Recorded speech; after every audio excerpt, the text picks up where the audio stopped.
يا موسى إنه أنا الله العزيز الحكيم وألق عصاك فلما رآها تهتز كأنها جان ولا مدبرا ولم يعقب يا موسى لا تخف إني لا يخاف لدي المرسلون إلا من ظلم ثم بدل حسنا بعد سوء فإني غفور رحيم وأدخل يدك في جيبك تخرج بيضاء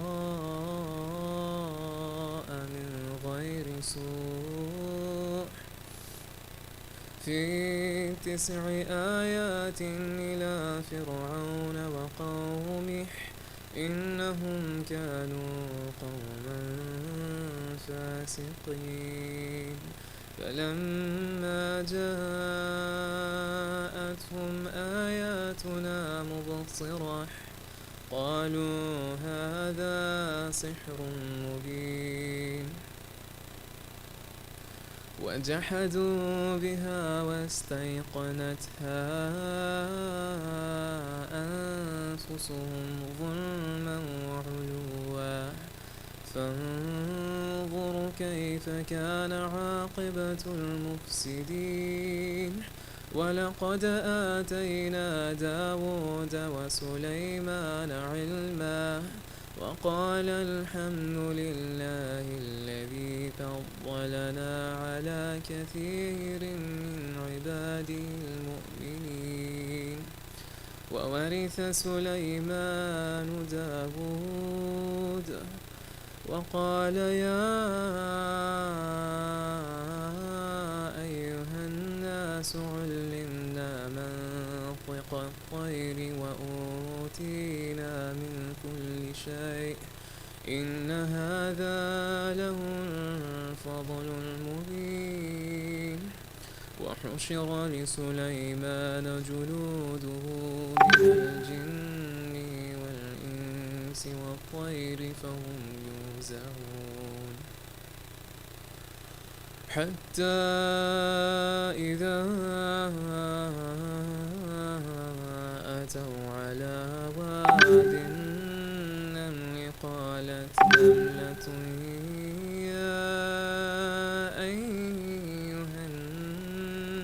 نملة يا أيها النمل ادخلوا مساكنكم لا يحطمنكم سليمان وجنوده وهم لا يشعرون فتبسم ضاحكا من قولها وقال ربي أوزعني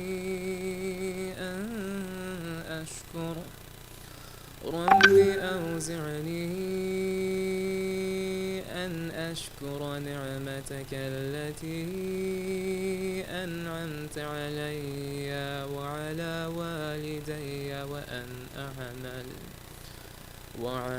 والدي وأن أعمل صالحا ترضاه وأدخلني برحمتك في عبادك الصالحين وتفقد الطير فقال ما لي لا أرى الهدهد أم كان من الغائبين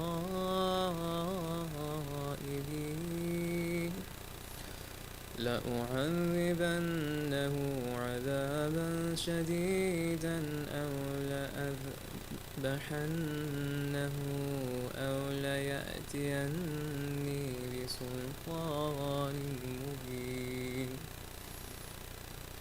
فمكث غير بعيد فقال أحطت بما لم تحط به وجئتك من سبأ بنبأ يقين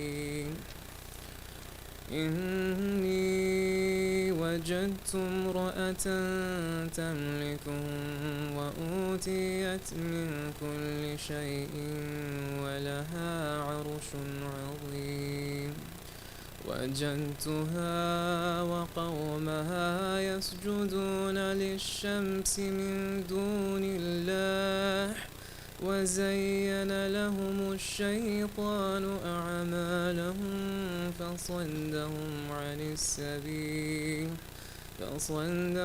عن السبيل فهم لا يهتدون ألا يسجدوا لله الذي يخرج الخبأ في السماوات والأرض ويعلم ما تخفون وما تعلنون الله لا إله إلا هو رب العرش العظيم قال سننظر أصدقت أم كنت من الكاذبين اذهب بكتابي هذا فألقه إليهم ثم تول عنهم فانظر ماذا يرجعون قالت يا أيها الملأ إني ألقي إلي كتاب كريم إنه من سليمان وإنه بسم الله الرحمن الرحيم ألا تعلوا علي وأتوني مسلمين قالت يا أيها الملأ أفتوني في أمري ما كنت قاطعة أمرا حتى تشهدون قالوا نحن أولو قوة وأولو بأس شديد والأمر إليك فانظري ماذا تأمرين قالت إن الملوك إذا دخلوا قرية أفسدوها وجعلوا عزة أهلها أذلة وكذلك يفعلون وإني مرسلة إليهم بهدية فناظرة بما يرجع المرسلون صدق الله العلي العظيم.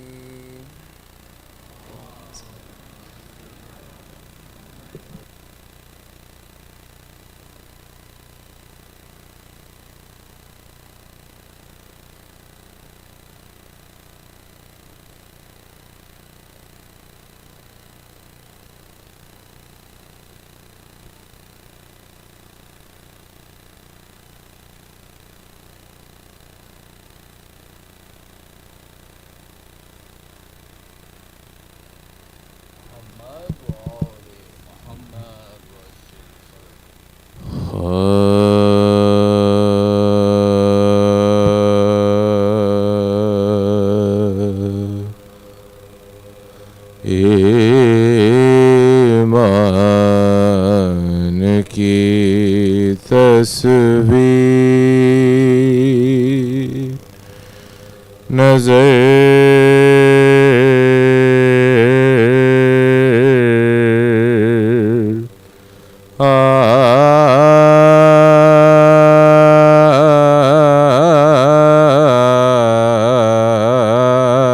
आती है ईमान کی تصویر نظر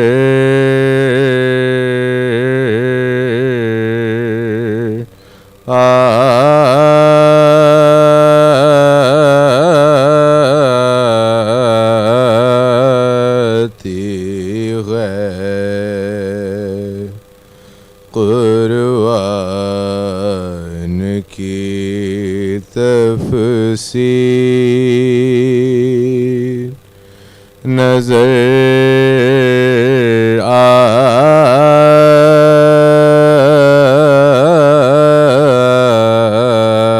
آتی ہے اللہ تیرے گھر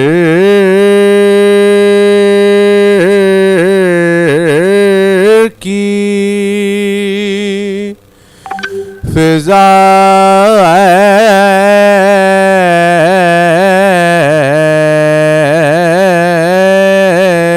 زہرا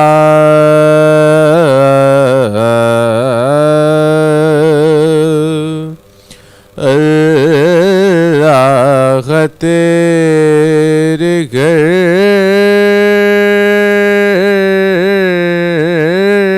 کی فضا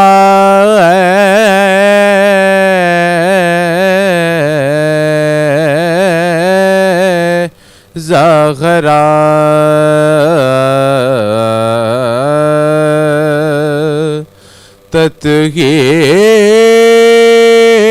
تطہیر ہی تطہیر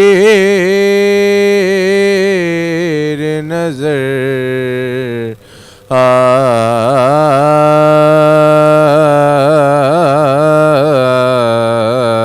آتی ہے ایمان کی تصویر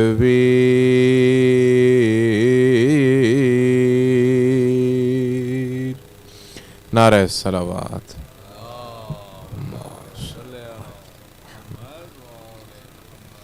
سلام کے چند اشعار ہدیہ سماعت مرثیہ سے پہلے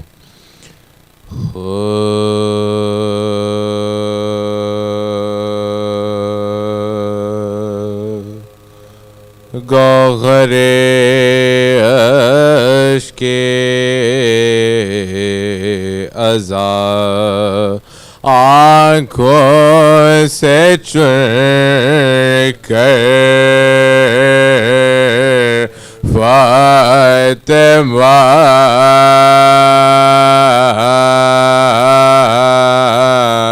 گوہر عشق ازا آنکھوں سے چن کر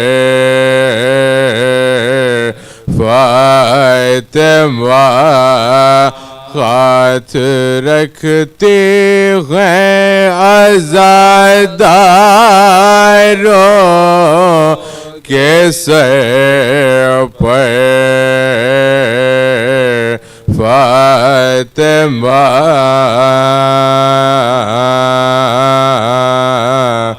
گوہر عشق ازا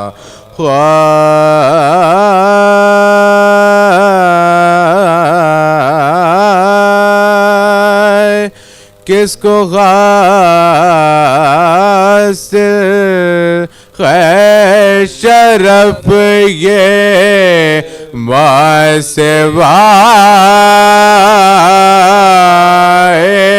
آپ کے کس کو حاصل ہے شرف یہ ماں سوائے آپ کے بزوتو منی کہیں جس کو پیغمبر فاطمہ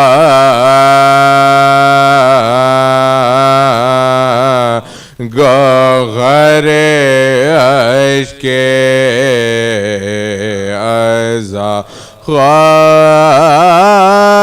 رحمت للعالمین کے گھر میں رحمت کا سبب منزل زو شرف تفسیر کوثر فاطمہ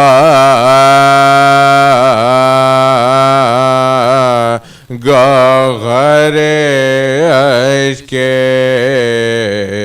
ازا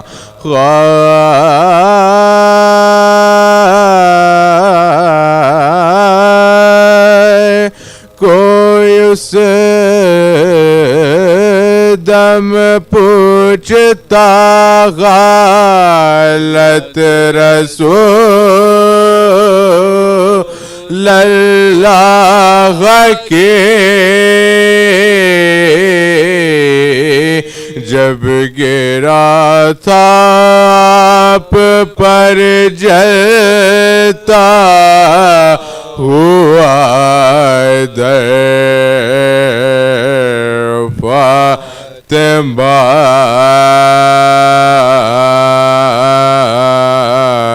گوہر عشق ازا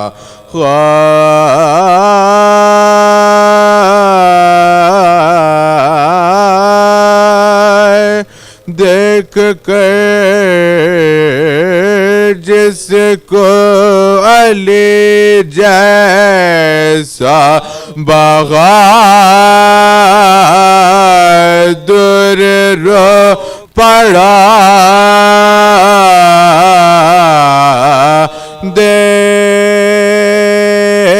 دیکھ کر جس کو علی جیسا بہادر رو پڑا لکھ نہیں سکتا وہ قیصر غم کا منظر فاطمہ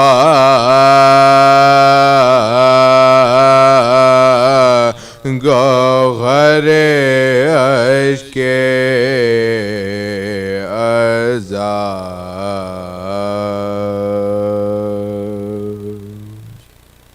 سورہ فاتحہ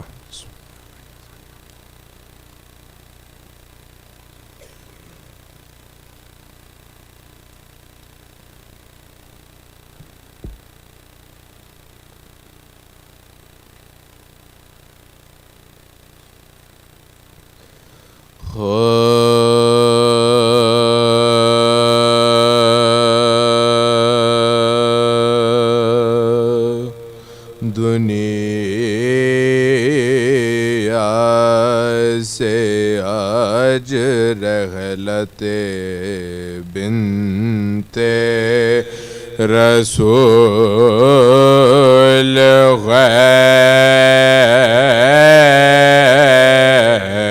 دست اجل میں عصمت کبریٰ کا پھول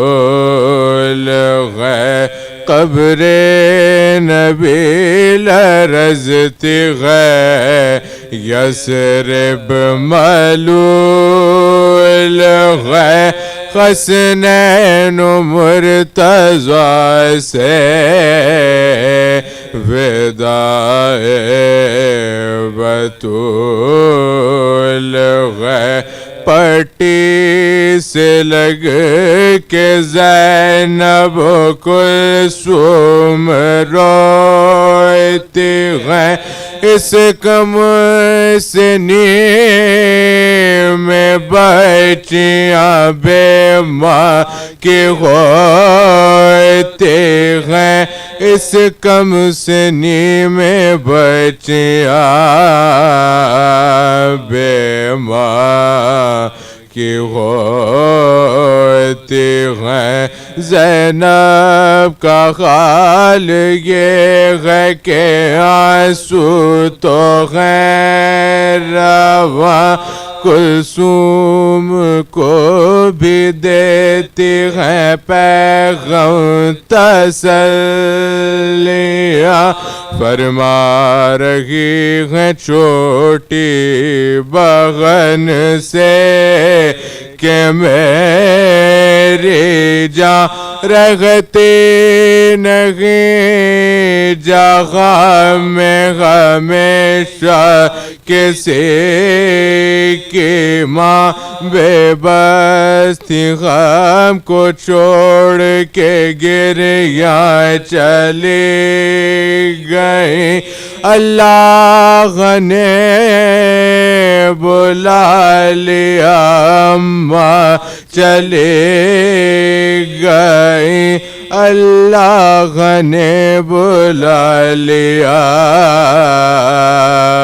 اماں چلی گئی زینب کی بھولی باتوں پہ مضطر تھے مرتضیٰ آسمان بچیوں کو گلے سے لگا لیا چھپ کے کھڑے تھے لاش کی بالی پمرتبہ اور سر رکھا تھا قدموں پہ ماں کے حسین کا سب رو رہے تھے دیکھ کے میت بطول کی دنیا سے اٹھ رہی تھی نشانی رسول کی دنیا سے اٹھ رہی تھی نشانی رسول کی میت کے پاس بیٹھ کے بولے یہ مرتضیٰ بچوں سنبھالو دل کو کہ یہ صبر کی غجا اب اہتمام کرنا ہے میت کہ غسل کا اسماء کے ساتھ سغن میں جاؤ پدر فدا اسماء کے ساتھ سغن میں جاؤ پدر فدا تعمیل ہو وصیت بنت رسول کی انجام دیں ہم آخری خدمت بطول کی انجام دیں ہم آخری خدمت بطول کی دنیا سے آج رحلتے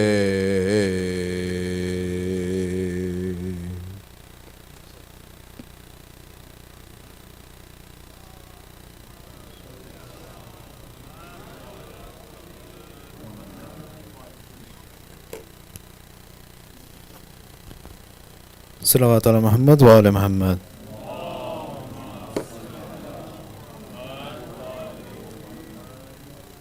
Assalamu alaikum wa rahmatullahi wa barakatuh.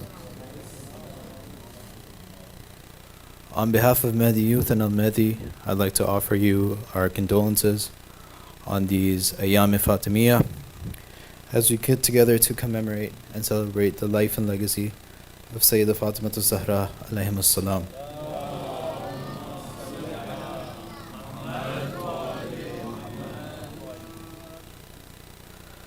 Last night and tonight we're honored to be joined by the wonderful Shaykh Mahdi Rastani. And before we begin, I just have a few announcements. We have the CIG 2025 calendars printing on Monday, and if you'd like your marhumeen name listed on any particular date, you can contact us in the front office at our booth over there, or reach out to any exec. The hadiyah for having your marhum on the calendar is $100. Furthermore, Mahdi Youth hosts Friday night sessions with Sayyid Ali Imran. The book he's covering is called Mafatih al-Hayat, The Keys to Life. These sessions are, like I said, Friday night at 8 p.m. weekly, and will be starting up again next week, inshallah. Before we begin, there is a request for Surah Fatiha for tonight's marhumeen. Sayyid Arif Hussain, Sayyid Sabit Hussain, Sayyid Ijaz Hussain, Sayyida Zakaria Begum, Sayyida Aziz Begum, Surya Begum, Abdul Kareem and Mumtaz Begum, and Sayyid Asad Jafri. Al-Fatiha.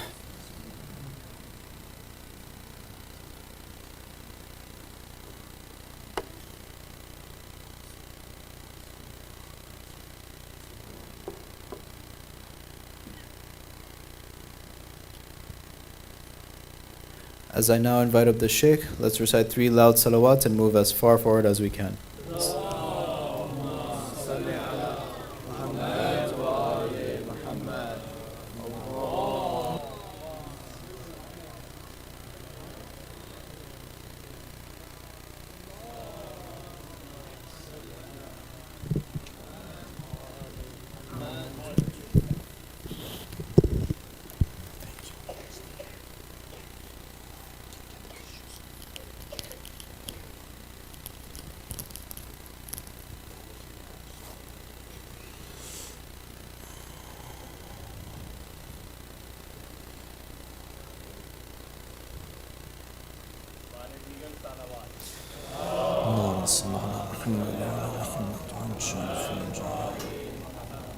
الفاتحة. بسم الله الرحمن الرحيم. الحمد لله رب العالمين. الرحمن الرحيم مالك يوم الدين. إياك نعبد وإياك نستعين. اهدنا الصراط المستقيم. صراط الذين أنعمت عليهم غير المغضوب عليهم ولا الضالين.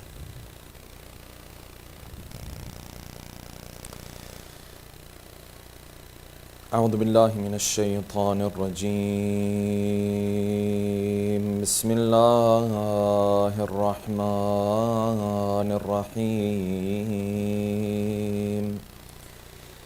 الحمد لله الذي لا يبلغه مدحته القائلون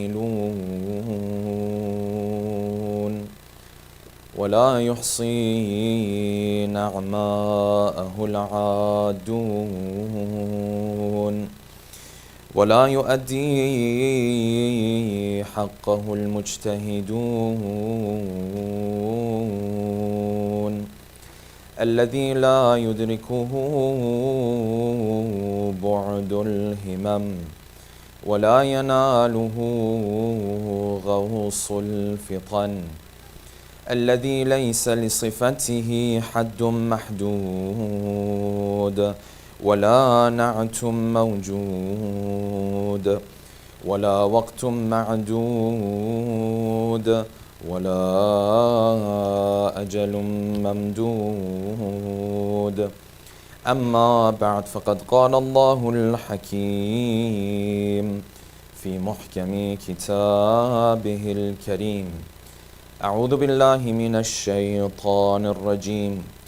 يا أيها الذين آمنوا لا تتخذوا اليهود والنصارى أولياء بعضهم أولياء بعض ومن يتولهم منكم فإنه منهم إن الله لا يهدي القوم الظالمين صدق الله العلي العظيم صلوات اللهم صل على محمد وعلى محمد. For the love of our beloved Prophet and his beloved progeny, a second loud salawat. Allahumma salli ala Muhammad wa ala Muhammad. For the hastening and the return of our beloved 12th Imam, a third final loud salawat. Allahumma salli ala Muhammad wa ala Muhammad. Tonight, inshallah, we want to discuss a topic that is relevant to all of us living in this part of the world, and that is the topic of Islamic identity. There are duties that we have in Islam that Allah subhanahu wa ta'ala expects of us to carry out. And then there is an identity that precedes these duties. There's a time where Allah subhanahu wa ta'ala tells me to pray, He tells me to fast, He tells me to perform hajj, so on and so forth. And if I have an Islamic identity, if I identify with my faith, if my faith plays an important role in my life, I then might decide to practice these teachings that Allah subhanahu wa ta'ala has told me to practice. If my Islamic identity, however, is weak, it's something I don't connect with on a deep level, when it comes to these duties, I might engage in some of them that might be a little bit easier. The moment they begin to become difficult, the moment I have to sacrifice certain things for them, the moment I have to give up certain pleasures in order to engage in these practices, in order to abide by these laws, then if my identity is a weak identity, it's going to be very difficult for me to abide by these rules. This Islamic identity is something that is completely crucial for us. A person who has strong Islamic identity turns into a servant of Allah subhanahu wa ta'ala, that no matter the duty and the wazifa that Allah subhanahu wa ta'ala puts in front of him or her, he will be able to carry it out. He will be able to act upon it. And this is exactly what we see in the life of our beloved mother, Lady Fatima Zahra, salawatullahi wa salamuhu alayha.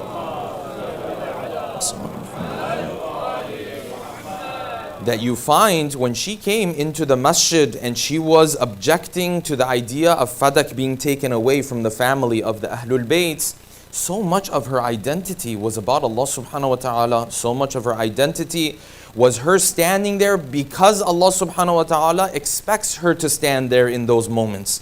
It wasn't just a matter of her personal needs, her personal desires. Hence, when she came into the masjid, different people have narrated this khutbah. They said that most of the khutbah was praising Allah subhanahu wa ta'ala. Most of the khutbah was about what? Why Allah subhanahu wa ta'ala chose the Prophet to become a Prophet to begin with. Most of the khutbah was how the different duties of an Islam have different philosophies and wisdoms behind them. And then yes, there were parts of the khutbah where Lady Fatima objected to fadak being taken away from her. And even in that part of the khutbah, when Lady Fatima is talking about the garden of fadak, you find she is referencing verses of the Quran to make her point. Initially, her point was this was given to her as a hadiyah, as a gift by the Prophet to her. When this claim was not accepted by the government of the time, then the approach switched to at least say, well, I deserve the inheritance of my father. At the very least, I am a child of my father. I have the heir of my father, inheritance of my father. And when she was told, no, the prophets of God don't leave behind any inheritance, what did she do? She quoted verses of the Quran. وَوَرِثَ سُلَيْمَانُ دَاوُودَ. Yes, that the prophets of God, they took inheritance from one another. Hence in the khutbah she turns around and says, show me where in the Quran does it say that the prophets of God inherit from one another except for Fatima. Except that this rule doesn't apply to Fatima. This words that Fatima is using, the khutbah that she is giving in the masjid of the Prophet, which is a painful khutbah, you find Islamic identity is all around it. Every part of it is not about herself. Every part of it is that she sees herself as a servant of Allah subhanahu wa ta'ala, and she finds this to be her duty in these moments. A person who has strong Islamic identity will be able to carry out his duties as a Muslim. But we find in today's world, this Islamic identity is being watered down more and more and more. Many times, parents will speak about this. Shaykh, I'm raising my children. I feel like every generation that passes, this Islamic identity becomes weakened and weakened more and more. Sometimes it's not the parents, sometimes it's a youth himself or herself. She says, Shaykh, I want to act upon the teachings of Islam. I know that these are my duties Allah subhanahu wa ta'ala has told me to carry out. But it's difficult for me. How am I supposed to build a strong enough identity so that when the moment comes where I have to act on the duties that Allah subhanahu wa ta'ala has placed on my shoulders, I will be able to do it? He sees at a young age that his salat is not as consistent as he would like for it to be. He sees as a young age that the people he's hanging out with are not necessarily the best of people. He sees as a young age that temptations come up in the school that he's going to, around the friends that he's around with, and he sees it's difficult for him to act upon these duties. All of these go back to the issue of Islamic identity. A weak Islamic identity, brothers and sisters, is hurting us at different levels. You will see it in the children that are being brought up today. You will see it in the issue of gender roles. You will see it in how we have built our communities. All of these, you see Islamic identity has been weakened. Therefore, it is important for us that if we want to walk in the footsteps of Fatima and Ali and the Ahlul Bayt, salawatullahi wa salamuhu alayhim ajma'een. Allahumma salli ala Muhammad. It's important for me to understand what am I supposed to do to strengthen this identity so that I can carry out these duties that Islam has placed on my shoulders. And in order to delve into this topic, we'll pose the following questions. Number one, where does it show whether my Islamic identity is strong or has been weakened over time? Number two, what are the two main elements that help someone build strong Islamic identity? Number three, when it comes to these two elements, what role have our masajid and our community centers played so far? And what do they need to do moving forward? Number four, why did the Quran encourage the believers to keep some distance in their friendships when it came to people who don't share their same lifestyle, don't share their same values? Number five, how is celebrity culture affecting our Islamic identity today? And number six, and finally, in today's world, is it enough for me to simply sing the praises of the Ahlul Bayt and the praises of Islam, or do I have to gain deep knowledge and benefit from the knowledge of the Ahlul Bayt to strengthen my Islamic identity? Tonight, inshallah, we'll delve into these 6 questions with a loud salawat ala Muhammadin wa ali Muhammad. Allahumma salli ala Muhammad. Let us begin from here. What do we mean when we talk about Islamic identity? Islam came forward and put on our shoulders many different duties.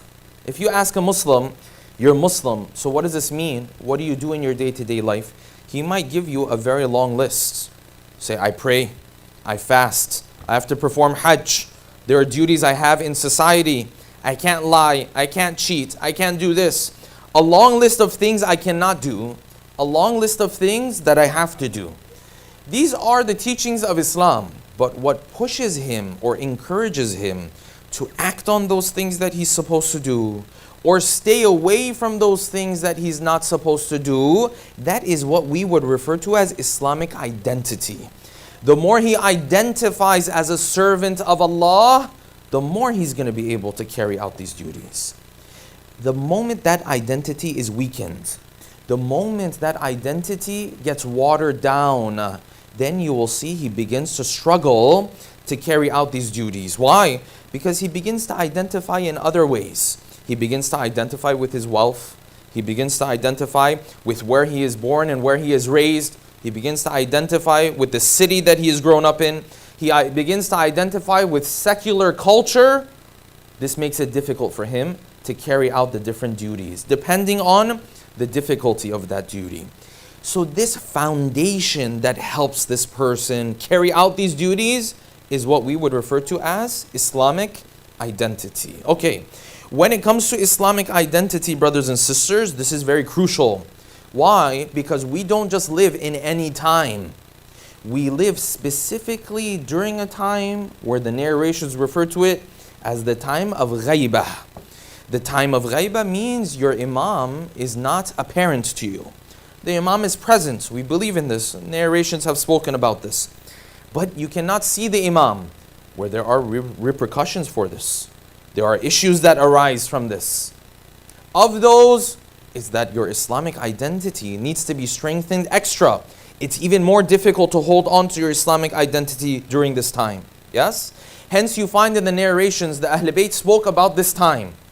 And they said, good for those believers, al-mutamassikun, those who can hold on to their faith during the time of ghaibah. Why? Because in one narration, the Imam said, the one who holds on to his faith during this time, in Akhir al-Zaman in particular, yes, is like the one who is palming coal. Yes, it's like the one who's holding coal in his hands, coal that's already burning. In another narration, the Imam told his companion, good for those who can practice their faith during this time. Why? Because he said practicing your faith during this time is easier than khartul qatad. What is khartul qatad? This is a saying they had in Arabic. Back in the day, in the desert of Arabia, you didn't have all these trees like you have here in Canada. Yes? They had what? They had these little bushes. These bushes, sometimes they had thorns. And the Arab had a saying, when they wanted to say something is extremely difficult, they used to say it's more difficult than taking your bare hands and trying to pull down on the thorns of the bushes in the deserts. They called this khartul qatad. Qatad was the name of the plant. Khartul qatad means palming the thorns of that plant with your bare hands.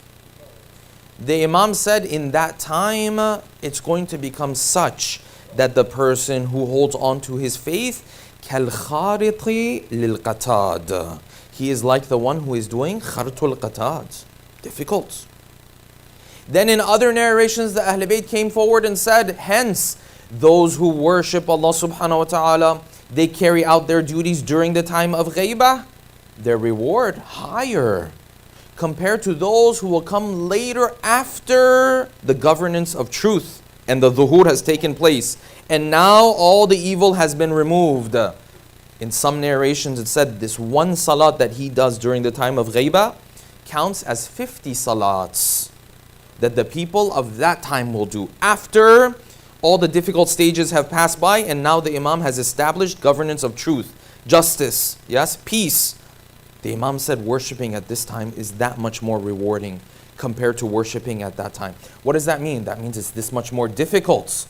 So this identity is something we have to truly build. Otherwise, we're not going to be up to the tests that Allah subhanahu wa ta'ala is going to put forth for us. Okay, I want to build my Islamic identity. Shaykh, practically what does that mean? Practically, there are two main elements that in and of themselves break down into other elements, of course, that will help you strengthen your identity. Now, of course, when you strengthen your Islamic identity, doesn't mean at the end of the day that in that moment you will always be able to make the right decision. That is between you and Allah subhanahu wa ta'ala. Only Allah knows what decisions we will make. There were those who didn't have strong identity, and when it came to that moment where they had to make that decision, Allah subhanahu wa ta'ala helped them. They were able to make that decision properly. There are those who had strong identity, but then when the time came and they were tested, they were not able to do the right thing. What you do in that moment is a separate discussion, but you want to give yourself your best opportunity.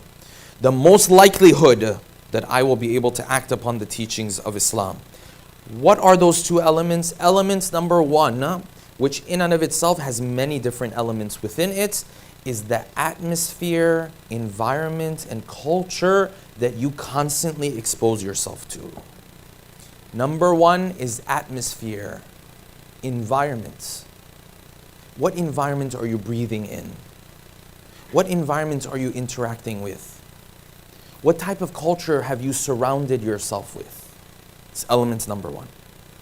Element number two is a deep understanding of the faith and how much knowledge you have when it comes to your religion.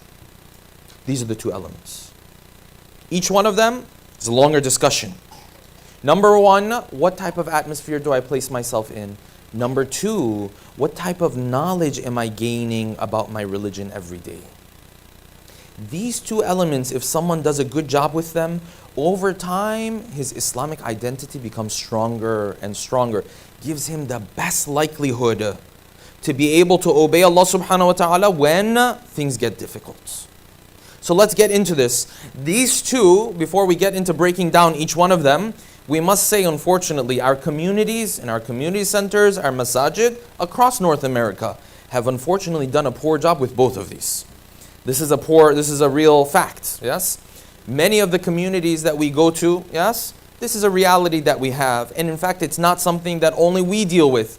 Even in the Sunni school of thought, this is something that you also see as well. When it came to building that atmosphere, making the atmosphere of the masjid welcoming, so people can feel welcome to come and attend in the masjid, we didn't do a good job with this, yes? When it came to making the masjid beyond the place of a worship, also a place of learning, we didn't do a good job with this.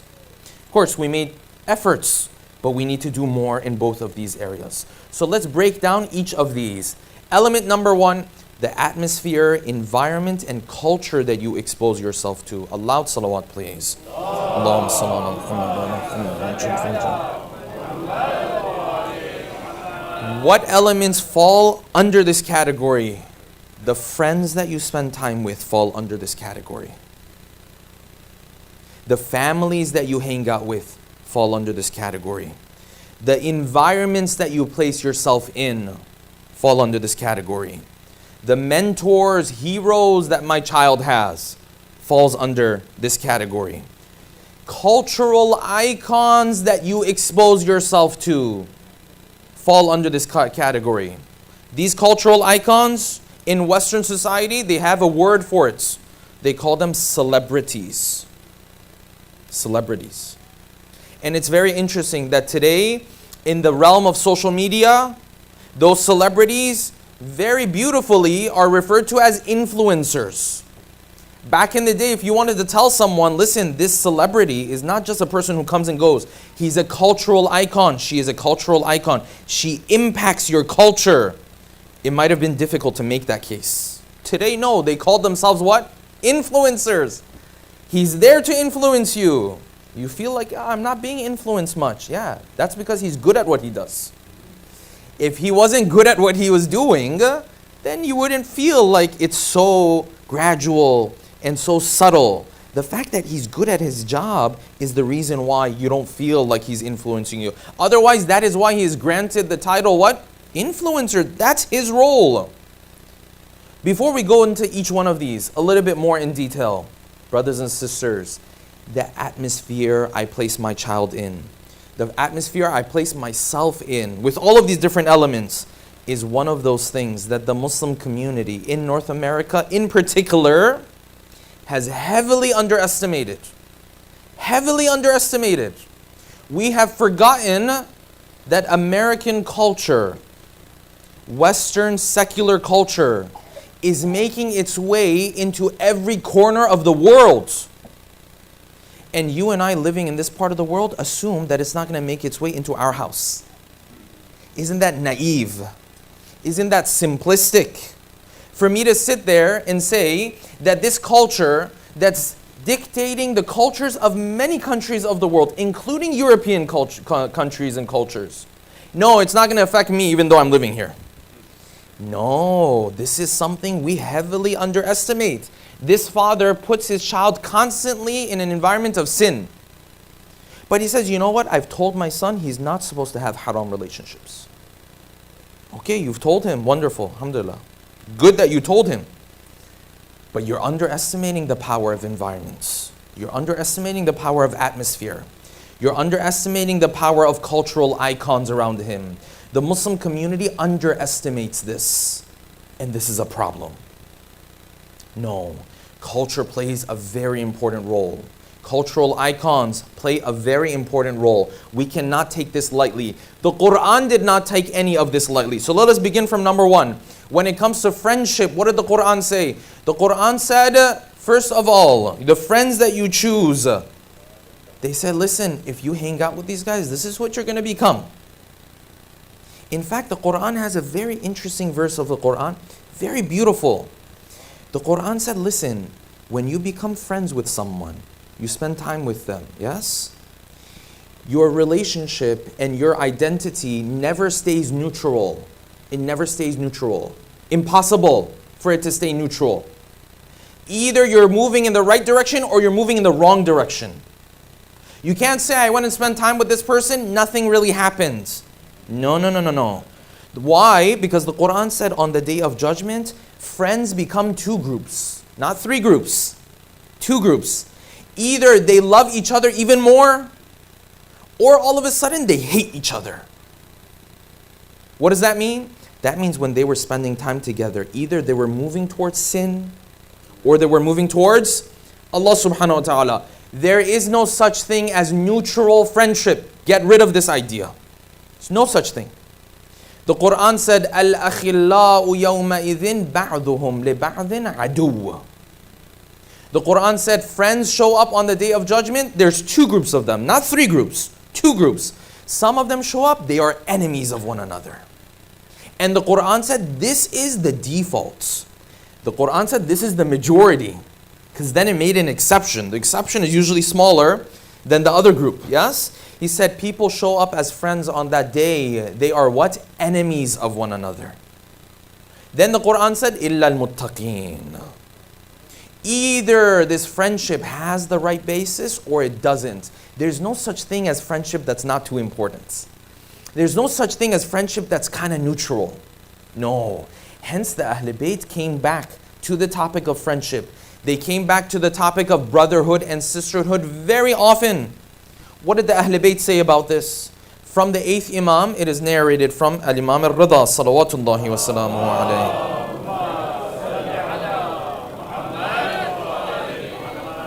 He said, Man istafada akhan fillah.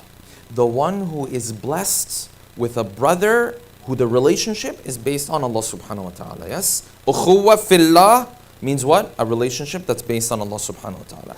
Doesn't mean he's perfect. Doesn't mean he's amazing. Doesn't mean he does tahajjud every night. The basis of this relationship is the basis of relationship towards faith, towards religion, so on and so forth. He said, Man istafada akhan fillah. Whoever gets himself a brother where the relationship is based on the proper religion, yes? فَقَدْ اسْتَفَادَ بَيْتًا فِي الْجَنَّةِ.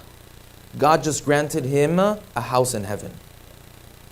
You get yourself that friend, you're already building yourself your heaven. This is what they said. In the narration that the Prophet says, he said what? He said, there is nothing that a believer will be blessed with that is more important after Islam itself than brothers that he can come together with and practice Islam with them.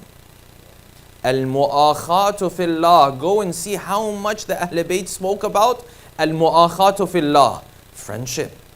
Then they came and said, this is element number 2 under this topic of atmosphere, culture, environment. Element number 2, they said, listen, in the way you do things, I don't want you to do things the way the kuffar and mushrikeen do it. The culture that is exclusive to them, I want you to keep a distance there. Doesn't mean you can't be Canadian. You can be Canadian. You can love your hockey. It's okay. But they said that culture that's exclusive to kufr, exclusive to shirk, yes? Keep some distance there, yes? If this is how they do their drinking, I don't want you to take part in this practice. Even if you're not drinking, I don't want you to be in this environment, yes? They said, at-tashabbuhu bil-kuffar, likening yourself to those cultures that are exclusively for the kuffar. No, keep some distance from there. Why? Because the first Imam Ali ibn Abi Talib, salawatullahi wa salamu alayhi, he said, qalla, very little does it happen, man tashabbaha biqawmin, very little does it happen that someone becomes like a group of people, as in he starts to do things the way that group of people do it, illa awshaka an yakuna minhum, except that he becomes one of them. It's very little. Hence the Quran has a genre of verses that have raised questions when it comes to the mufassirin. Why? Because the Quran said from Yahud and Nasara, don't take awliya. Awliya. Now, the scholars, they have difference of opinion. What does this word awliya mean? Because the word wali, of course, has different terminology. But Allama Tabatabai in his Al-Mizan, what did he say? He said, and this is the verse that comes immediately after the verse of wilaya. Yes? Innama waliyukum Allah. Then the verse continue. Ya ayyuhalladhina amanu la tattakhidul yahuda wa nasara awliya. Yes? Or this is the verse rather before that verse. So the Quran says, don't take them as awliya. Allama Tabatabai, he says, wali here means the type of friend that is so close to you that you begin to take on his habits. You begin to take on his values. You begin to take on his lifestyle. Islam said, no, you have to pump the brakes here. You want to have this relationship with people, kafir, mushrik, Christian, Jewish, fine. You can have all these relationships. That's not a problem. The type of relationship where it's so close that you are now learning from that lifestyle. You are now adopting that lifestyle. That lifestyle is being normalized for you. The Quran said no. And then he says, you know why I say this means this? Because the next verse says, وَمَنْ يَتَوَلَّهُمْ مِنْكُمْ Whoever does tawalli of them from amongst you, فَإِنَّهُمْ مِنْهُمْ You're part of them. You're part of them means what? It means you're taking on that lifestyle. You're taking on those values. Yes, you can have that relationship at a basic level. No problem about it. The Quran said you should be kind to them. You should do good to them. All of these we have in Islam, yes? But close relationships where I am now taking on that lifestyle, Islam said pump the brakes here. Islam said no, you keep some distance here. That is why multiple verses of the Quran said, La tattakhidu, don't take them as awliya. Wali meaning that person who's so close, you begin to take on that lifestyle, yes? So number one, friendship. Number two, tashabbuh bil kuffar. Number three, celebrity culture. People think that when the Quran said spend time with the right people, the Quran was only talking about physically spend time with the right people. No, virtually you have to also spend time with the right people. You keep going on your social media, yes? And you swipe and you swipe and you swipe. Who are you spending time with? Maulana, it's not haram. I didn't say it was haram. I'm saying who are you spending time with? Who are you breathing with? Who are you waking up with in the morning? Who are you going to sleep with at night? Well, if that's the person you're exposed to, there is an exchange happening there. That is part of atmosphere. That is part of environment. Don't underestimate that. Celebrity culture, brothers and sisters, is ruining our families. This is the reality of the matter.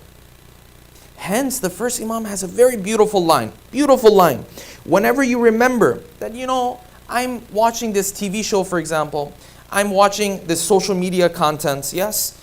But, it doesn't really have an impact on me. Think about this. Now, of course, we're not going to sit there and say, this is haram, that's haram. No, what is haram, the Ahl Bayt and their Maraji have clarified for us. So this is not the fiqhi discussion. This is beyond the fiqhi discussion. But the first Imam has a very beautiful line.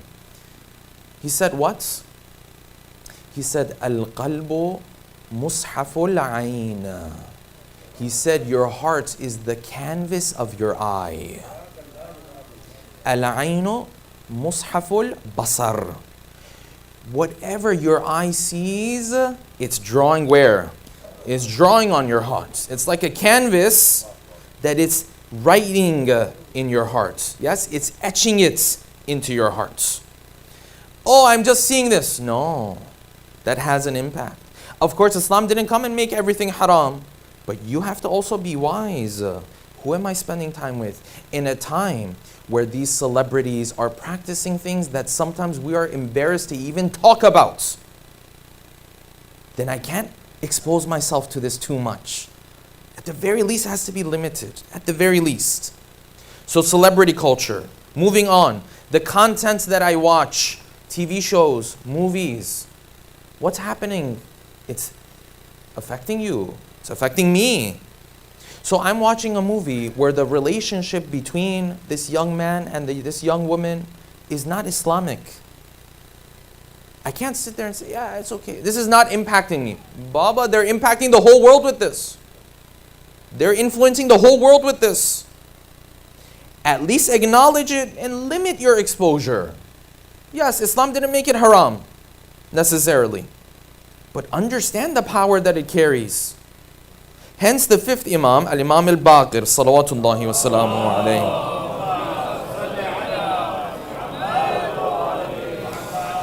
He said, Man asgha ila natiqin, whoever listens to a speaker. Listens to a speaker means you are on the recipient end. Yes, you're on the receiving end. Man asgha ila natiqin, faqad abadahu. He is worshipping whatever that speaker is speaking about. Then he continues, he said, فَإِنْ كَانَ النَّاطِقُ يُؤَدِّي عَنِ اللَّهِ عَزَّ وَجَلَ. If that speaker is speaking on behalf of Allah, and this person is doing isgha, he's listening carefully, فَقَدْ عَبَدَ اللَّهِ.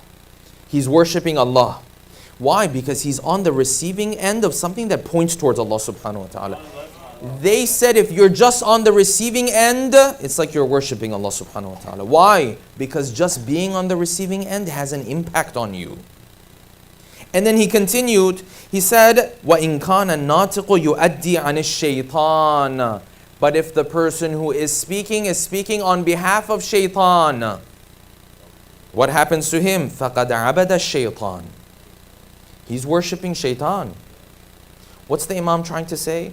He's saying when you sit there and you're on the receiving end, sometimes lecture, sometimes movie, sometimes TV show, and now you see today, many of these TV shows are not just being produced here, now they're being produced for other continents as well. So whatever works well here is then copied into the Arab culture. Yes? It's copied into the Persian culture. It's copied into the subcontinent culture. It's the same thing. The Imam said, when you're on the receiving end, whatever that guy is doing, it's like you're doing it. So now in these movies, what do we see? We see the type of families that Islam doesn't approve of. We see relationships that Islam doesn't approve of. We see gender roles that Islam doesn't approve of. And we are naive enough to sit there and say, no, this doesn't impact me. By the way, Maulana, why are these gender roles like this in Islam? Why do you think I'm asking that question so much? Why do you think it's so difficult for me sometimes to accept the gender roles that Islam has brought forth for me? I'm not talking about extreme approaches. We have extreme approaches when it comes to gender roles. Approaches that even Islam did not approve of. That's not what I'm referring to. But if I go in and sit down and I learn the approach that Islam has taught me, why do you think it's so difficult for me to still accept that, live by that? Because the standard has been set for me somewhere else otherwise. And then I say, oh, it doesn't impact me. By the way, Maulana, what's this thing with raising kids and family and all this kind? I don't understand. I think my career is more important. No, you're being impacted from somewhere else. Asking questions is a very good thing. We're not saying don't ask questions. We're going to talk about that, yes? But that culture is having an impact on me. I'm witnessing a mother, yes, who prioritizes her career over everything else. You don't think that has an impact on me? When I'm constantly exposed to it, it does. I'm witnessing a father who is so immature, who doesn't even have an idea of how to raise his family. Isn't this what we see in the shows today? You don't think that has an impact on our young men? These things have an impact on our young, especially when the exposure is over and over again. I'm seeing young men who the only thing that matters to them to explore their pleasures in this world. That has an impact on me. All of these things have an impact on me. Why? The fifth Imam said, you're on the receiving end. Where you're on the receiving end, whoever he's speaking on behalf of, that's who you are worshipping. All of these elements together, put those into one basket. One more last element I'm going to add, and that is schooling and the environment I put my children in. This builds this topic of atmosphere, heavily underestimated within the Muslim community. Let us move on to element number 2, the knowledge of the religion that I need to gain. A loud salawat, please.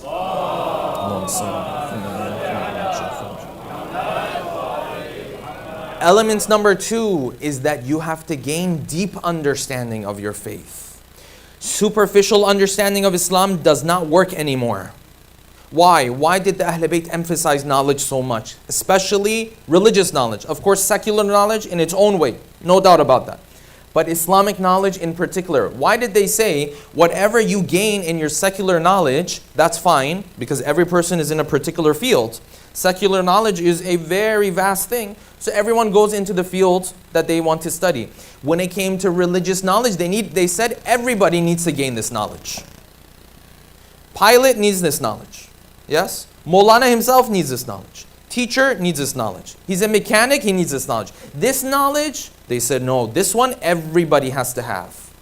Hence why the Prophet was in the masjid one day. He entered into the masjid. He saw everybody has gathered around this person. It's a lot of noise, a lot of coming and going. So he turned to the people. He said, who is this? They said, Ya Rasulullah, he's Allama. He's a man of knowledge. So the Prophet said, what do you mean he's a man of knowledge? He said he has a lot of knowledge about Ansabul Arab. Yes, the lineage of the Arab. That was the thing to know back in the day. Yes, he knows a lot of poetry. He knows a lot of this. He knows a lot of that. The Messenger of God said what? He didn't say these were bad. He said these are fadla. These are things that's good for you to know. Yes? Then he said there is knowledge that you have to have. The fadla, if you don't have that knowledge, it's not going to create the biggest problem for you. Yes? But he said this religious knowledge, if you don't have it, it will create problems for you. Then he said what? He said there's 3 levels. He said there are aqaid, your akhlaq, and your day-to-day rulings. Prophet said this is deep knowledge. Why is knowledge so important? For 2 reasons, brothers and sisters. Number 1, when you gain deeper knowledge of Islam, the concepts that Islam speaks about, heaven, hell, the unseen, Allah subhanahu wa ta'ala, these are all things that we cannot directly interact with. These are all things that are abstract. They are not material. Yes? When you gain a deeper understanding of Islam, abstract concepts become more concrete for you. They turn into a reality for you. This is number 1. Number 2, because your faith is being questioned. Unless you gain this deeper knowledge, you're not going to be able to answer those questions. Forget about da'wah and bringing other people to the... No, we're talking about preserving our own faith. That's all we're talking about today. Both of these. So the Quran speaks about heaven and hell.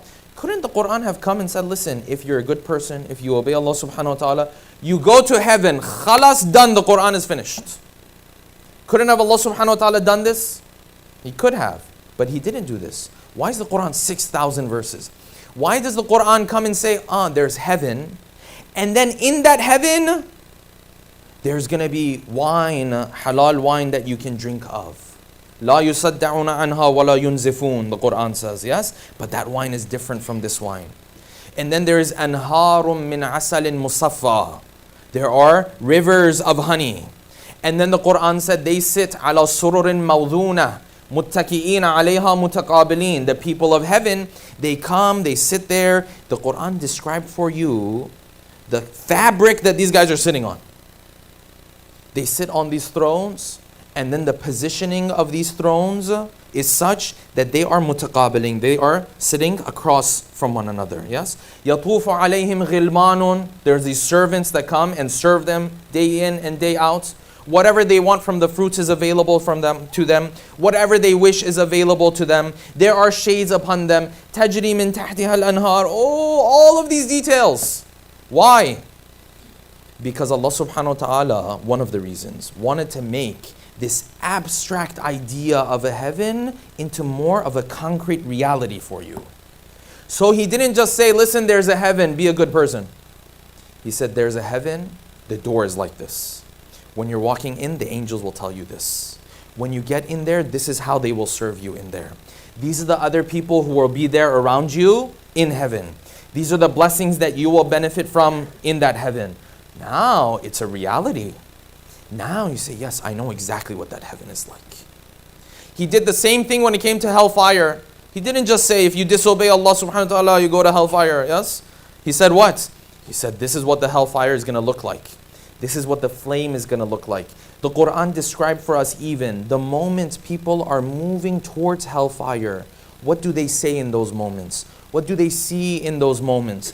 The Quran said the moment hellfire sees them from far away, what happens? The hellfire begins to breathe heavily. You know when you blow into the flame and the flame starts to pick up, it makes a noise, yes? The Quran said when the hellfire sees its people from far away, it starts to breathe heavily. When they're thrown into hellfire, what do they tell the angels? What do the angels tell them? Ya Allah, you didn't have to tell us all of these details. I didn't have to learn all of these details. The Quran says, yes, they're important. That's why I will take time from the Quran to address all of these. Why? Because hellfire becomes now a reality for you. It's not just an abstract thing. No, you know exactly what it looks like. You know exactly what's going to happen when you come close to it. If you want to understand the analogy of this, the difference between Allah subhanahu wa ta'ala telling us something versus describing all the details is like someone coming and telling you, listen, there was a person back in the day. His name was Muhammad salawatullahi wa salamuhu alayhi.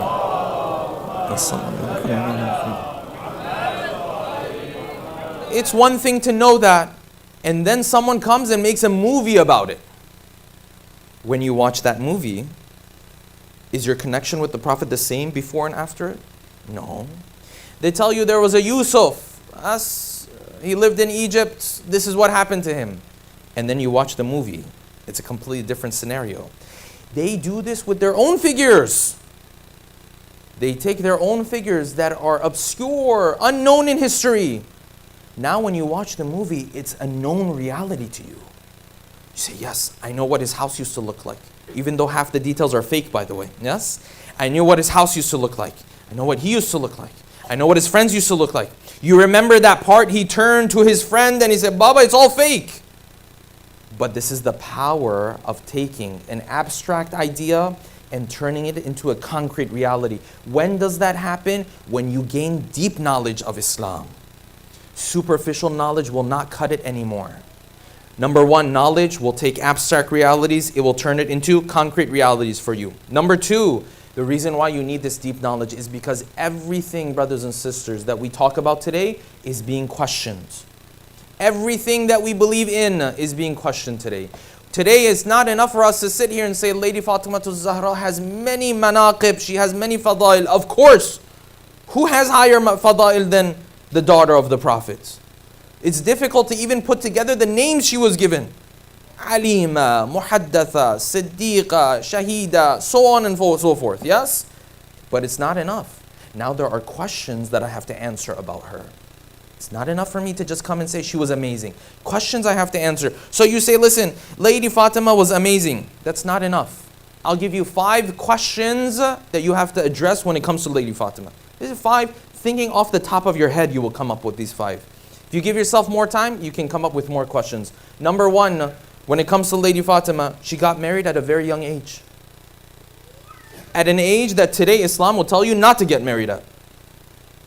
So I, as a Muslim, have to gain deep knowledge about Islam to understand how do I consolidate that with the world that I'm living in today. I can come and say, yes, Lady Fatima got married very early. Okay, so what does that mean for me today? Because clearly Islam will tell you getting married at that age today does not make any sense. Yes? So what does that mean today? Okay. Number 2, you have to come and address her role in the house. These are gender roles. So the role that Fatima played, is this young woman supposed to play the role exactly like that? The role that Ali played, does that mean every young man is supposed to play exactly that same role? Or was their situation very particular? Or were there other elements to keep in mind? It's not enough to come and say, this household was the most beautiful household of all. Of course they were the most beautiful household of all. No doubt about it. But now I need deep knowledge on these topics. These are not simple topics. Number 3, when it comes to Lady Fatima, I have to address her role in society. What role did she play? There are those who say, yes, the lady, she has to stay in her home 24/7, never ever come out, never play any role in society. This is one extreme. There are others who come forward and say, no, Lady Fatima, she started a revolution, so our daughters should start revolutions. This is another understanding. And then in between this is a spectrum of a multitude of other understandings. It's not enough for me to just say Fatima came and stood in the masjid of the Prophet and gave the khutbah that she gave. Yes, that's important. That's history. That's part of her fadail. But then I have to answer these questions too. See, all of these require what? Deeper Islamic knowledge. Number 4, I have to address her marriage. Her marriage. Of what we know of her marriage, the dowry, the simplicity of it. What does that mean for me today in the 21st century? Does that mean I have to have the same dowry as her? Less? More? What does that mean for me today? In the gathering, in the wedding, how did they do it back in the day? What does that mean for me today? Number 5, you have to address the issue of dress code modesty. So when she had her dress code, she had her modesty. What does that mean for the average young woman and young man today? What are the duties of this young woman? What is a young man supposed to look for in the person that he is supposed to marry? What are the duties that this young man has as it relates to modesty himself? These are all questions. It's not enough for me to come and say, listen, my son, my daughter, Lady Fatima and Imam Ali had the best household. You have to say that. But then you have to be able to address all of these topics. Deep Islamic knowledge, brothers and sisters, is something that we are lacking, and you cannot build a strong Islamic identity with superficial Islamic knowledge. Not possible. Number 1, your atmosphere and the atmosphere I expose myself to. Number 2, the deep Islamic knowledge that I need to gain. These are lifelong journey type things. If I go on this journey, if I become a lifelong learner, every step of the way, my Islamic identity will become strengthened.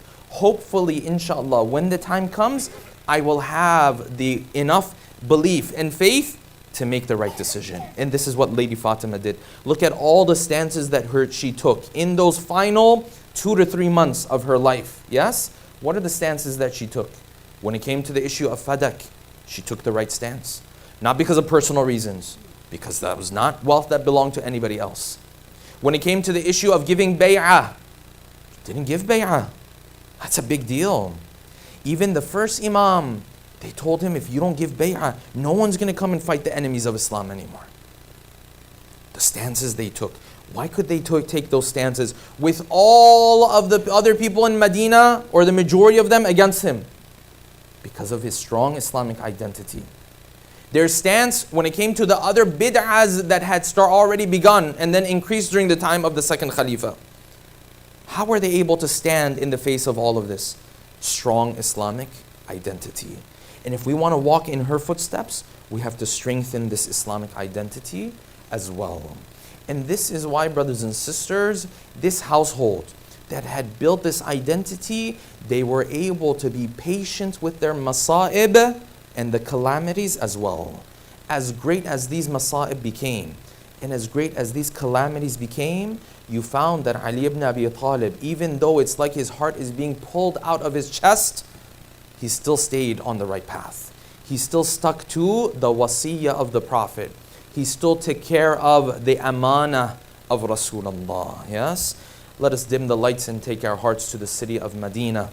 These days and nights where Ali ibn Abi Talib is in difficulty and pain. And he shares with us of those moments where Fatima's lifeless body was lying ahead of him. Sallallahu alayki ya Fatimata az-Zahra, sallallahu alayki ya binta Rasulillah. Imagine this household, the household of Ahlul Bayt, the household of Imamah, the household of prophethood. This household that until not too long ago was celebrated in Medina. Now it has become a household that people turn away from. It is a household where they tell Fatima, Fatima, stop crying so much after you lost your father. Fatima, go in this place and cry. Don't come and bother us. Let us live our lives. We've moved on from the Prophet. We've moved on from the time of prophethood. And she came and stood in the masjid and said, how quickly you moved on from the teachings of my Prophet, and how quickly you moved on from the advice that the Prophet gave about our family. Now they said, Ya Fatima, leave us alone. And all of this accumulated into the martyrdom of Fatima az-Zahra. Now the lifeless body of Fatima lies in front of Ali. What did Ali do in these moments? He said, I knew these was the moments that I had to call the children to come and see their mother for one final time, to say their farewell to their mother for the final time. He said, I called out, Ya Zainab, Ya Kulthum, Ya Fatima, come, everybody come, all of the children come, Ya Hassan, Ya Hussein, come and see your mother for the final time. فَهَذَا وَاللَّهِ الْفِرَاقِ, because after this moment you will never see her again. وَاللِّقَاءُ فِي الْجَنَّةِ, the next time you will see her will be in heaven. This is the final time you will see your mother. Imagine what was happening in this household during these days and nights. They gathered around the lifeless body of Fatima, the weakened body of Fatima, the body of Fatima that has melted away in this illness in these final days. Maybe each one of these children began to kiss the hands of Fatima. Maybe some of them began to kiss the forehead of Fatima. Maybe some of them threw themselves on the body of Fatima. But we all know that Ali then took this body with the help of the children and put it in the grave. Imagine what happened with the heart of Ali as he began to throw dirt on this body, as he began to bury this body. All we know is that when Ali was done with this, he then turned towards the house of Rasulullah, towards the grave of Rasulullah.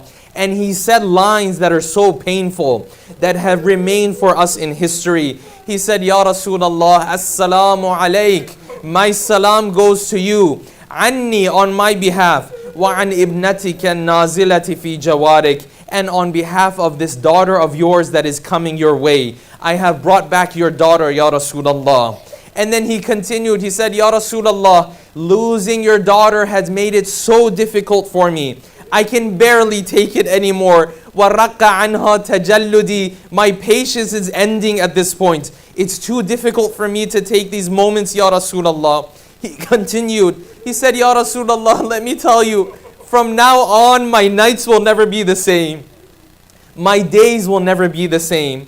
فَأَمَّا حُزْنِي فَسَرْمَدٌ, my sadness will continue forever. وَأَمَّا لَيْلِي فَمُسَهَّرٌ, the nights will be long nights now that I don't have Fatima around me anymore.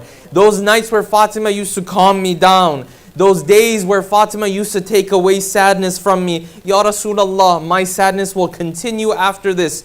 But maybe the most painful lines that Ali said was that moment where he said, Ya Rasulullah, فَإِنَّا لِلَّهِ وَإِنَّا إِلَيْهِ رَاجِعُونَ, surely we are from Allah and surely we return back to Him. Ya Rasulullah, فَلَقَدْ اسْتُرْجِعَتِ الْوَدِيعَ, I've come to bring back your amana. I've come to bring back that daughter that you entrusted me with. But Ya Rasulullah, وَسَتُنَبِّئُكَ إِبْنَتُكَ, your daughter will tell you of the masa'ib that she went through. Your daughter will tell you of all of the calamities that she went through. Your daughter will tell you of that time where she looked to the Muhajirin, she looked to the Ansar. No one was there to support her in those moments. Your daughter will tell you of that moment when they came and surrounded the house and they threatened to burn down this house. Your daughter will tell you what happened to her son. Your daughter will tell you of all of the masa'ib that Fatima Zahra went through. And then Ali brought his conversation to an end. He said, Assalamu alaykuma, salam upon both of you, because now Fatima is also gone. He said, Salamu alaykuma, salama muwaddi'in, I'm saying my farewell. Wala sa'imin, if it was up to me, Ya Rasulullah, I would sit here by the grave of Fatima for the rest of my life. I don't want to leave the grave of Fatima. But what can I do? I have to leave. And you told me to be patient in these moments. Imagine when Ali begins to move into the house. What is he thinking in these moments? What's going through his mind in these moments? What is he going to tell his aitam in these moments? We say, Ya Ali, at least on a day like this, you had the opportunity to bury your beloved one. At least on a day like this, you had the opportunity to spend time with her in those final moments. Ya Ali, there will come a day on the 10th of Muharram where your son Hussein will be in the plains of Karbala and Zainab won't even have the opportunity to sit beside him, yes? And Zainab won't even have the opportunity to bury his body.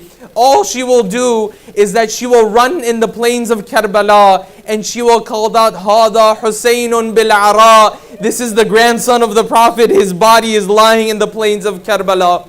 Murammalun bid-dima. His body is covered with blood. Muqatta'ul a'dha. His body has been removed in different pieces. Wa Muhammada wa Aliyah. Who is there to help us in these moments? ألا لعنة الله على القوم الظالمين وسيعلم الذين ظلموا أي منقلب ينقلبون. Let us take a moment to recite Surah Al-Fatiha for all of your marhumin and marhumat, for the marhumin and marhumat of the sponsors of tonight's program, as well as the marhumin and marhumat of all of those who made these majalis possible, the soul of our dear beloved Sayyid Asad Jafri, as well as all marhumin and marhumat amongst the mu'mineen and mu'minat, with a loud salawat ala Muhammadin wa ali Muhammad. Allahumma salli ala Muhammad wa ala Muhammad wa ala Bismillah ar-Rahman ar-Rahim. Alhamdulillah Rabbil Alameen. Ar-Rahman ar-Rahim.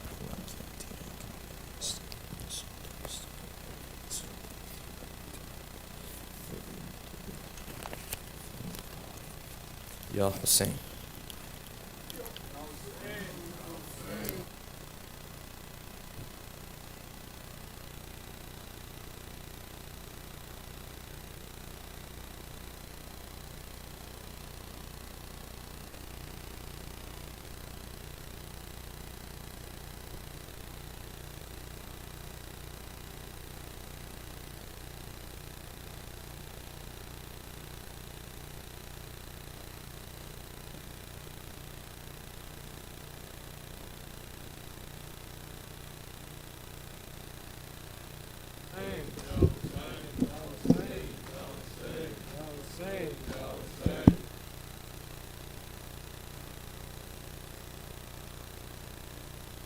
Ya Hussein, Ya Hussein, Ya Hussein, Ya Hussein, Ya Hussein, Ya Hussein, Ya Hussein, Ya Hussein, Ya Hussein, Ya Hussein, Ya Hussein, حسین پہلو بھی شکستہ ہے تربت بھی شکستہ ہے پہلو بھی شکستہ ہے تربت بھی شکستہ ہے پہلو بھی شکستہ ہے تربت بھی ہے پہلو بھی شکستہ کیا حال یہ امت نے زہرا کا بنایا ہے پہلو بھی شکستہ ہے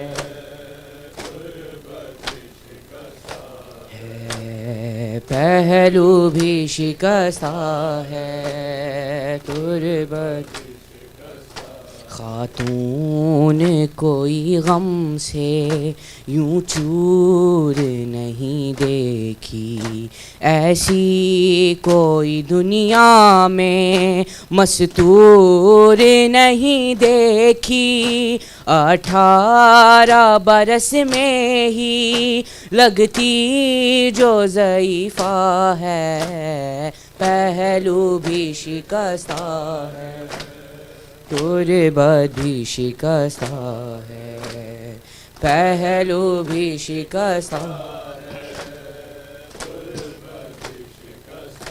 دربار میں ظالم نے کی ایسی پذیرائی کس طرح سے تو بی بی پھر لوٹ کے گھر آئی بالوں کی سفیدی نے سب حال سنایا ہے پہلو بھی شکستہ تربت بھی شکستہ ہے پہلو بھی شکستہ ہے. تو روتی رہی گھر میں حیدر سے بھی چھپ چھپ کے، عصمت کی طرح دکھ بھی پردے میں رہے تیرے. کچھ درد تیرے بھی بس جانتی فضا ہے، پہلو بھی شکست ہے، پہلو بھی شکستہ ہے. دو ایسے جنازے ہیں تاریخ میں جو اٹھے، بس گھر کے ہی لوگوں نے دونوں کو دیے کاندھے. ایک فاطمہ زہرا ہے، ایک بالی سکینہ ہے، پہلو بھی شکستہ تربت بھی شکستہ ہے، پہلو بھی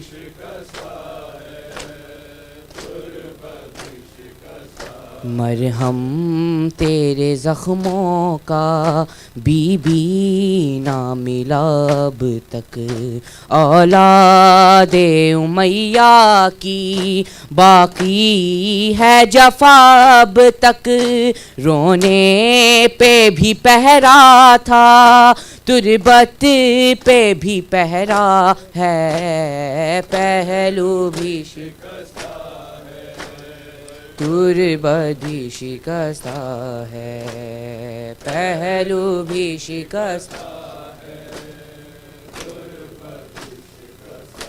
مسمار تیرا روضہ امت نے کیا جب سے، بابا تیرا رہتا ہے تربت پہ تیری تب سے. کب گنبد خضرا میں بابا تیرا رہتا ہے، پہلو بھی شکستہ ہے تربت بھی شکستہ ہے، پہلو بھی شکستہ ہے. تصویر حقیقت کی خوابوں کو بنا دیجئے، اے بی بی تکلم کو تعبیر دکھا دیجئے. ماتم تیری تربت پہ ہوتے ہوئے دیکھا ہے، پہلو بھی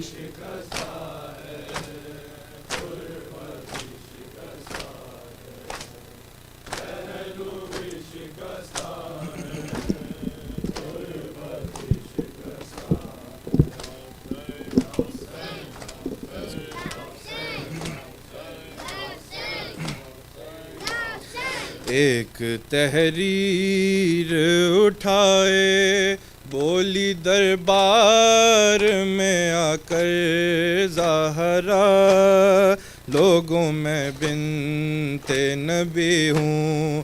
ایک تحریر اٹھائے بولی دربار میں آ کر زہرا، لوگوں میں بنت نبی ہوں. ایک تحریر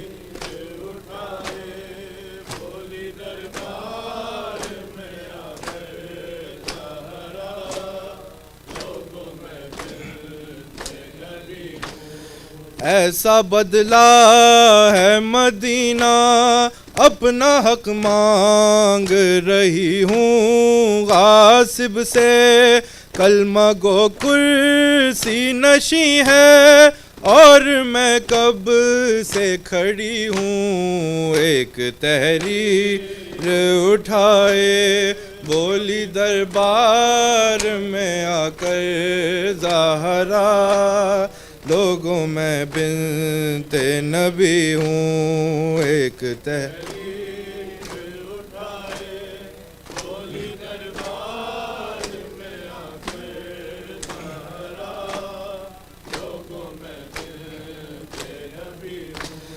پوچھا حیدر نے بتا کیا کیا مسجد میں ہوا، روکے بس اتنا کہا، کبھی دیواروں کو تھاما، کبھی میں خاک پہ بیٹھی ہوں تھک کر، کبھی بیٹوں نے سنبھالا، کبھی رستے میں گری ہوں، ایک تحریر اٹھائے بولی دربار میں آ زہرا، لوگوں میں بنت نبی ہوں، ایک تحریر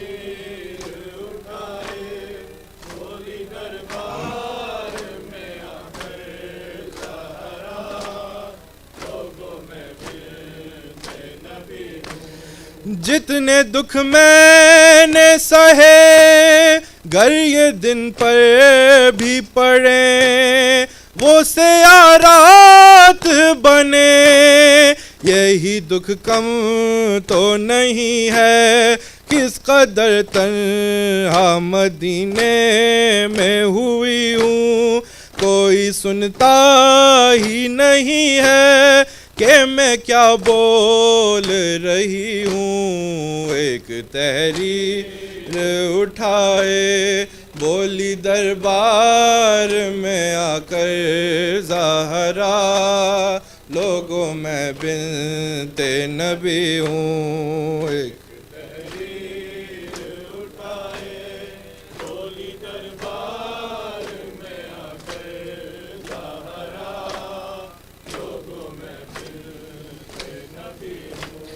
وہ تو کم سن ہے ابھی، دور ہے شام سے بھی، سہ نہ پائے گی کبھی، مجھ سے زینب نے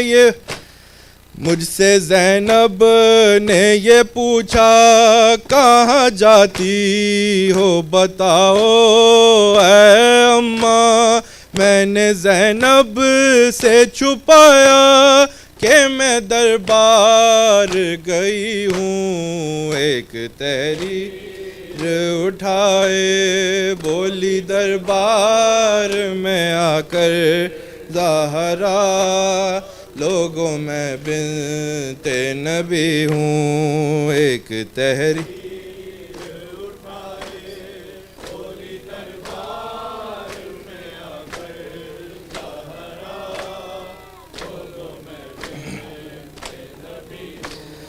ایسے خاموش ہو کیوں، کہنا چاہو جو کہو، اماں کچھ تو بولو، رو کے بولی بیٹوں سے، سات بہنوں کا نبھانا کربل میں، ننگے سر کیسے چلے گی، بس یہی سوچ رہی ہوں، ایک تحریر اٹھائے بولی دربار میں آ کر زہرا، لوگوں میں بنت نبی ہوں، ایک